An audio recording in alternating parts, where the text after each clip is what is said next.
postmenopausal breast cancer, gallbladder cancer, uterine cancer, arthritis, sleep disturbances, and breathing problems, as well as to problems with childbearing and premature birth. The state of California alone estimates its obesity-related costs at $21.7 billion a year, leading its Health and Human Services Secretary to declare in 2005 that the obesity epidemic is more than a public health crisis. It is an economic crisis. Obesity in U.S. children has tripled in the last quarter century. It boggles my mind, said Dr. William Klisch, head of the Department of Medicine at Texas Children's Hospital. When I started in the 1960s and early 70s, he told the Associated Press in early 2005, we never ever saw a case of type 2 diabetes, adult-onset diabetes, in children. Now we're making the diagnosis routinely.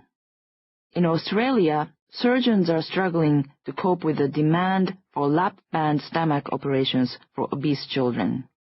I think epidemic's almost too polite a word.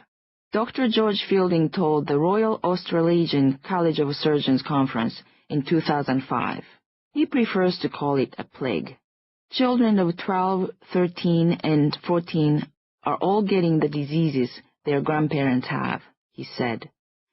They're getting diabetes, high blood pressure, sleep apnea, and heart disease at rates that would be unbelievable 10 years ago. The aircraft manufacturer Boeing is re-engineering its designs to accommodate heavier passengers and resulting in higher fuel costs.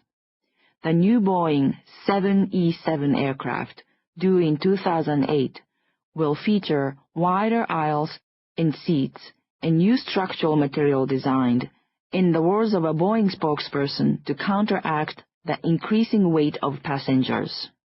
But in the midst of this global obesity crisis, the nation of Japan has managed to become, by several key criteria, the healthiest nation in the world. Japanese have the lowest obesity rates in the developed world. Obesity is defined as a body mass index, or BMI, of 30 or higher. The following numbers indicate the percentage of obese adults in various developed nations.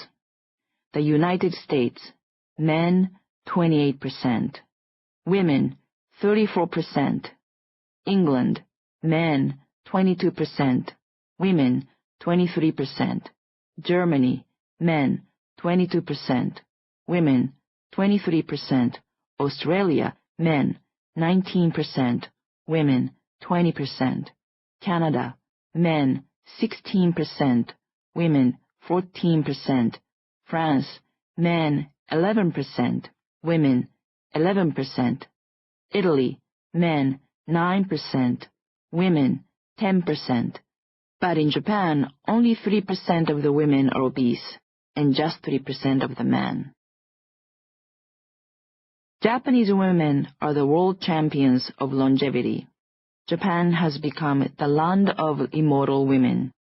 According to the Associated Press in 2004, Japanese women set a new record for the world's longest life expectancy, retaining the title for the 19th straight year.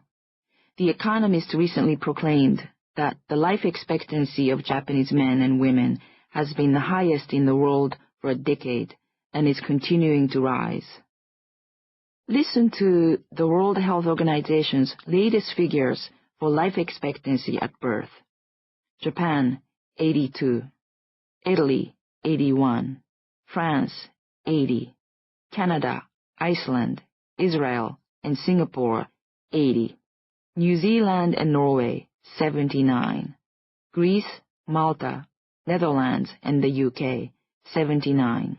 Cyprus and Ireland, 78. And the United States, 77. Japanese are not just living longest, they are the world's healthiest. According to a recent article in the Washington Post, Japanese are not only the longest lived, but statistically the healthiest seniors in the world.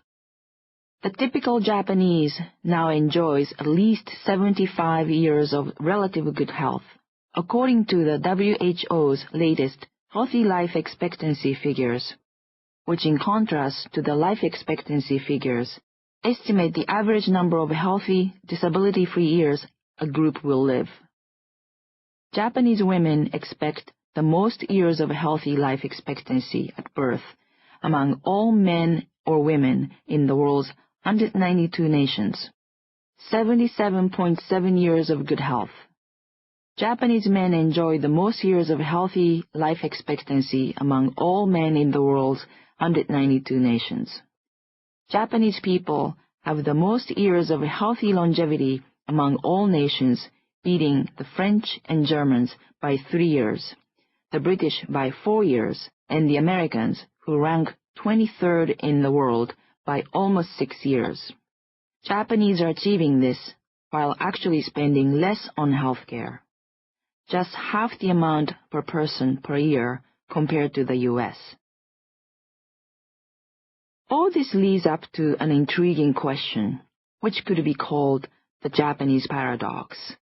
How can the world's most food-obsessed nation have the lowest obesity rates in the industrialized world and the best longevity on Earth? Experts point to a number of factors, including lifestyle and strong social and spiritual ties. And many experts agree that one other aspect of the Japanese way of life makes a big difference: diet. I think that the Asian diet is probably the world's healthiest, says Dr. Dean Ornish, director of the Preventive Medicine Research Institute in California. The diet that we use that we found can reverse prostate cancer is really based on the Asian diet. Whether you call it a Japanese diet or Chinese diet, predominantly fruits, vegetables, whole grains, legumes, soy products in their natural form, and for people who are trying to prevent heart disease, a little bit of fish, more as a condiment than as a main course. A good part of the answer to the Japanese paradox, in fact, lies inside a Tokyo kitchen, in the magic of Japanese home cooking, in the kind of food prepared by my mother, and by millions of other Japanese mothers.